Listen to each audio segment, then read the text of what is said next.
Olá, seja muito bem-vindo, seja muito bem-vinda ao programa Teologando. Eu sou o pastor Anderson Alexandre e juntos nós vamos refletir na temática de hoje, que é a seguinte: as ordenanças de Jesus. As ordenanças de Jesus. Mas antes, eu quero fazer o oferecimento do Setebari. Você que deseja estudar teologia, você precisa cursar o curso teológico no Setebari. O Setebari tem curso presencial, você que é da região de Maringá, com um curso uma vez por semana, um valor acessível, com a duração de 3 anos, bacharel em teologia, curso livre. E também o Setebari tem o curso online. Você que está nos assistindo pela internet, de qualquer região do Brasil e do mundo, você pode fazer teologia no Setebari EAD, no Setebari online. Vamos lá então refletir a respeito da nossa temática de hoje, que é as ordenanças de Jesus Cristo.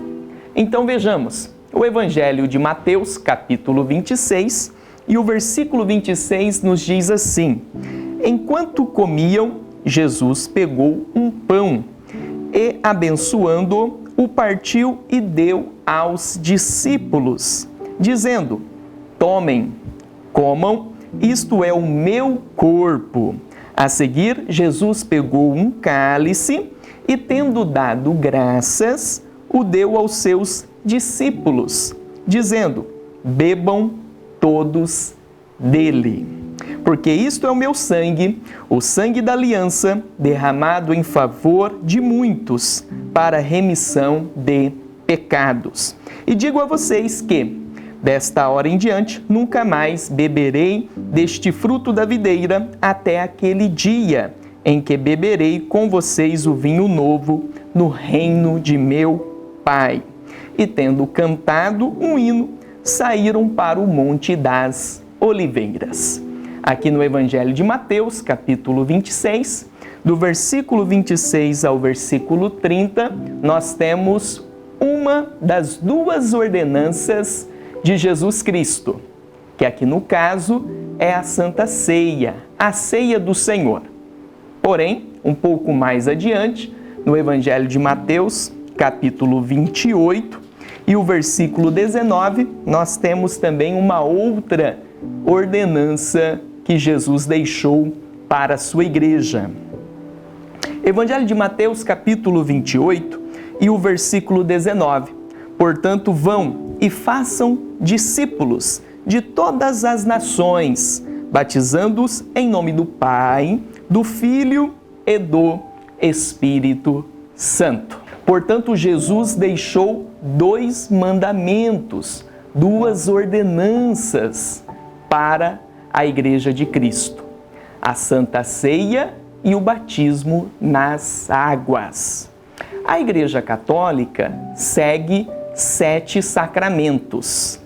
7 sacramentos que são os seguintes: o batismo, a crisma, a penitência, o matrimônio, o sacerdócio, a Eucaristia e a extrema unção. Os 7 sacramentos que a Igreja Católica segue. Já os protestantes reconhecem 2 ordenanças que Cristo deixou para a sua igreja: o batismo nas águas e a ceia do Senhor. Vamos então analisar essas 2 ordenanças? Vejamos então o batismo nas águas. O batismo nas águas faz um paralelo com a circuncisão que foi praticada no Antigo Testamento, que teve o seu início em Gênesis 17. Para se fazer parte do povo judeu, era necessário que todo homem viesse fazer a circuncisão. Então era um rito de iniciação, um sinal externo daquele que pertencia à aliança feita por Deus a Abraão, ao povo de Israel, aos judeus. E o batismo nas águas, no Novo Testamento, também carrega consigo este rito de iniciação.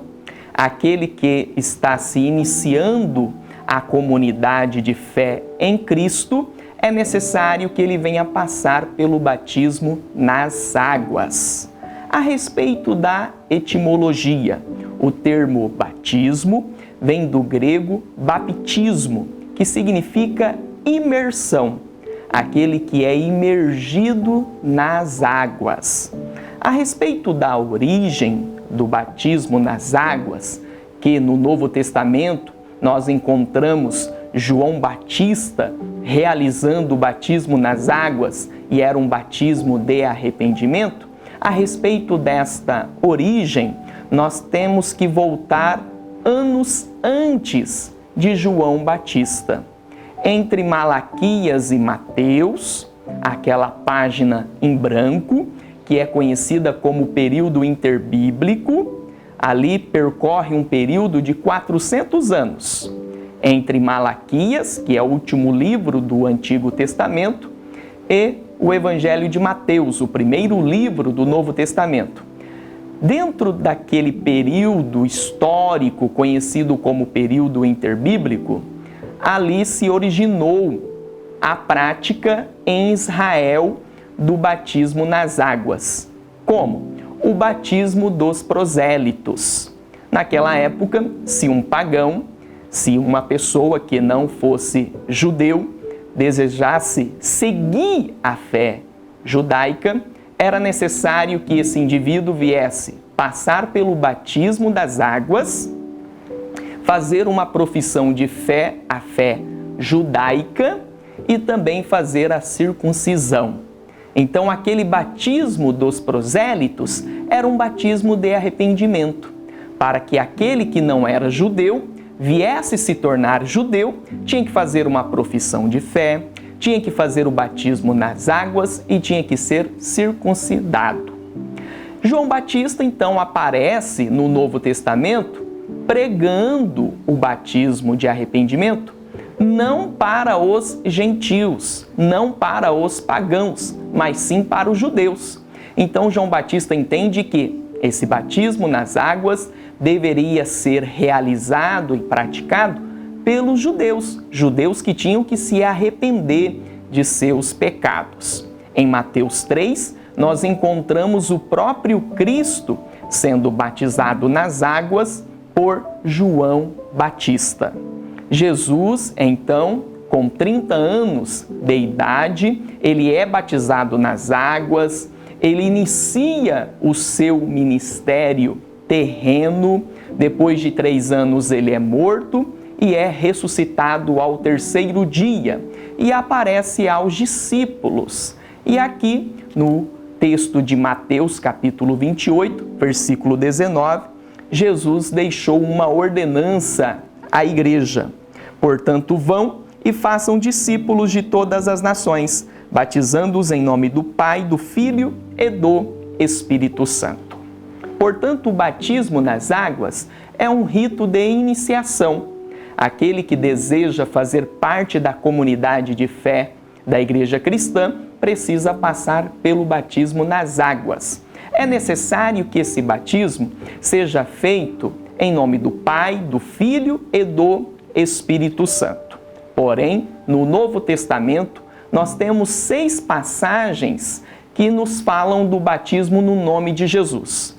Isso não tira o batismo trinitariano. Pelo contrário, esta frase, o batismo em nome de Jesus, traz a ênfase da autoridade de Cristo sobre a igreja primitiva. Porém, Mateus, um dos apóstolos, deixou registrado que o batismo deveria ser feito em nome do Pai, do Filho e do Espírito Santo. Além de fontes históricas que nos garantem que sim, O batismo era efetuado na igreja primitiva e também ao longo dos séculos na igreja, em nome do Pai, do Filho e do Espírito Santo. A respeito da forma, o indivíduo tem que ser mergulhado nas águas? Ou só tem que jogar água sobre a cabeça do indivíduo? Ou tão somente passar pequenas gotas de água na cabeça do indivíduo? Para isso, nós temos algumas interpretações. Tem a forma de imersão, tem a forma de efusão e tem a forma de aspersão. Vamos analisar a forma de imersão? A forma de imersão é o indivíduo ser mergulhado totalmente nas águas, praticado por várias igrejas protestantes e pentecostais.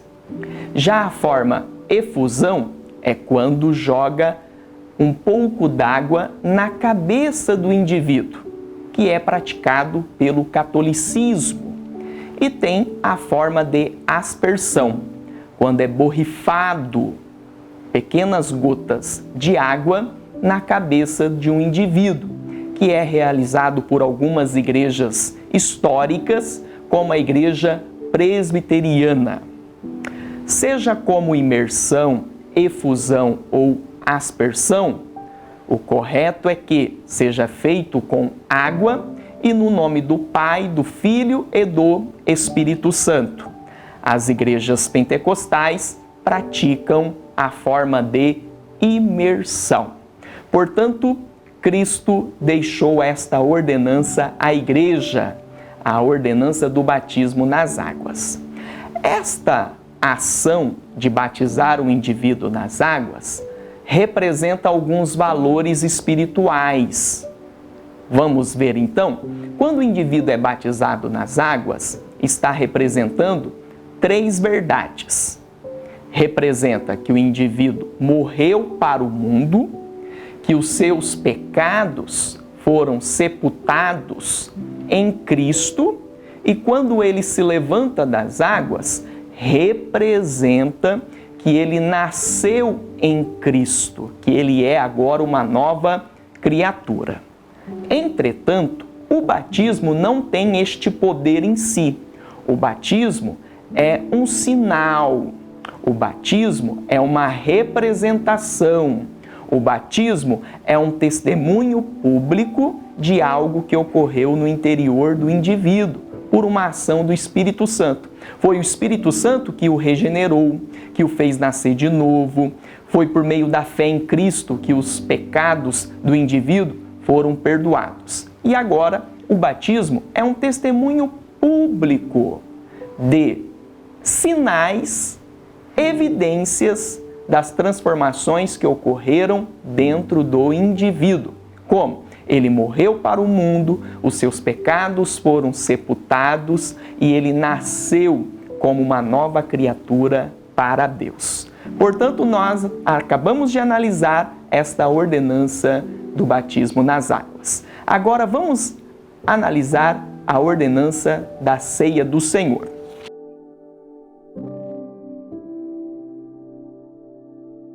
Eis que a Santa Ceia faz um paralelo com a instituição da Páscoa no Antigo Testamento. Êxodo capítulo 12. Quando Deus instituiu a Páscoa em Êxodo capítulo 12, era para a recordação do livramento e da libertação de Israel do Egito. E Cristo, durante a festa da Páscoa, instituiu a ceia do Senhor como também recordação do grande feito que Cristo fez por nós durante a festa da Páscoa, que foi a sua morte, 15h na sexta-feira, e a sua ressurreição no domingo pela manhã, o seu grande feito de salvação e redenção para nós, para a Igreja de Cristo, para o povo eleito. Vamos então analisar esta ordenança que Cristo deixou para a sua igreja, que é a ceia do Senhor. Para detalhes maiores, Vamos ver então primeira carta aos Coríntios, capítulo 11. Então, olha só. Primeira carta aos Coríntios, capítulo 11 e o versículo 23. Porque eu recebi do Senhor o que também lhes entreguei, que o Senhor Jesus, na noite em que foi traído, pegou um pão e, tendo dado graças, o partiu e disse: isto é o meu corpo, que é dado por vocês. Façam isto em memória de mim. Qual deve ser, então, a prática para se realizar a ceia do Senhor? Uma vez por semana, uma vez por mês ou uma vez por ano? A igreja primitiva realizava a Santa Ceia do Senhor uma vez por semana, todo domingo pela manhã, na festa ágape, na festa do amor. Outros passaram a realizar uma vez por mês e outros uma vez por ano, por fazer uma associação à festa da Páscoa, que era e é também realizada uma vez ao ano. As igrejas pentecostais têm o costume de realizar uma vez por mês, dando um tempo, um espaço de 30 dias para que haja uma reflexão, uma confissão e um reconhecimento dos feitos de Jesus. A respeito da interpretação deste texto, há pelo menos 4 interpretações a respeito deste texto. A primeira interpretação é a transubstanciação. O que é a transubstanciação? A Igreja Católica segue esta linha de interpretação. A transubstanciação diz que o pão se transforma literalmente no corpo de Cristo e que o vinho ou o suco de uva se transforma literalmente no sangue de Jesus. Esta é a interpretação da transubstanciação que a Igreja Católica segue. Uma segunda interpretação se chama consubstanciação. O que é a consubstanciação? Martinho Lutero, no século XVI, seguiu esta interpretação. A consubstanciação diz que o pão continua pão, o suco de uva ou o vinho continua suco de uva e vinho. Porém, dentro do pão e dentro do suco de uva há a presença de Cristo. Portanto, a presença de Cristo está dentro do pão, que continua pão, e dentro do suco de uva, que continua suco de uva. Esta interpretação é consubstanciação, que Martinho Lutero assim interpretou.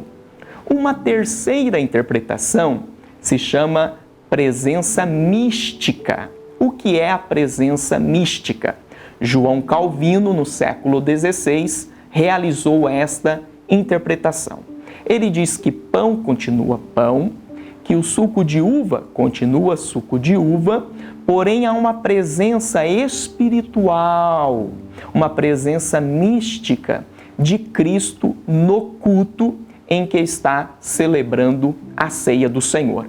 Então há uma presença incrível, poderosa de Jesus na celebração da ceia do Senhor. A quarta interpretação se chama memorial. O que é a interpretação memorial? A interpretação memorial foi elaborada por Eurico Zwinglio. Eurico Zwinglio foi um dos reformadores da igreja no século XVI. Ele diz que pão continua pão, que o suco de uva continua suco de uva e que a celebração da ceia do Senhor é em memória de Jesus, é em memória dos feitos de Jesus, a sua morte e a sua ressurreição. Portanto, em relação à Santa Ceia, nós temos essas 4 interpretações: a transubstanciação, a consubstanciação, a presença mística e o memorial. As igrejas pentecostais seguem a interpretação memorial, é em memória de Cristo, é em memória dos feitos de Jesus. E A ceia do Senhor tem 3 verdades. Uma verdade no passado, outra no presente e a última no futuro. No passado, o que Cristo fez por nós, morreu e ressuscitou. No presente, o que Cristo fez em nós, nós somos novas criaturas. E no futuro, que Cristo voltará para buscar a sua igreja. Portanto, hoje nós refletimos a respeito das ordenanças de Jesus Cristo, a Santa Ceia do Senhor e o batismo nas águas. Fizemos, portanto, uma análise etimológica, histórica, bíblica e teológica do batismo nas águas, bem como também da Ceia do Senhor. Oferecimento Setebari, Seminário Teológico Batista Renovada, Educação Teológica com Excelência. Eu sou o pastor Anderson Alexandre, está passando aqui na nossa tela o meu e-mail, o meu WhatsApp, nos procura na rede social e você pode nos enviar suas dúvidas, seus questionamentos. Que Deus nos abençoe, vou ficando por aqui e até mais!